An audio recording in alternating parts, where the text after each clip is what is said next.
When we see these numbers coming from the Labor Department on new unemployment claims, I think they can at once be shocking, but not necessarily surprising. We know for 43 weeks now, the economy has been in a recession or a downturn. It was caused by the pandemic. The pandemic's been raging out of control. So we see further job losses. More people need help. That's what shows up in these numbers.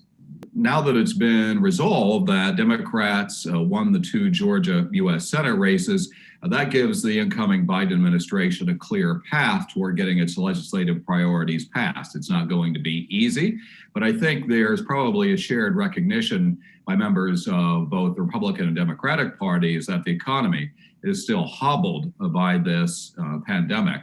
The president-elect is going to want to push through higher levels of economic stimulus or relief payments.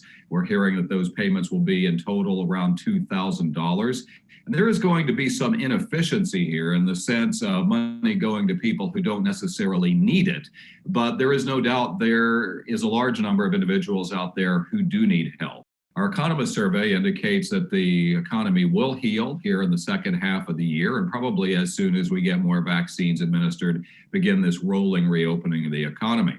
But make no mistake about it, here recently, there has been a high level of economic distress among basically individuals and consumers. Our most recent survey found, for example, that only 39% of Americans could afford to pay an emergency expense of $1,000 or more from savings.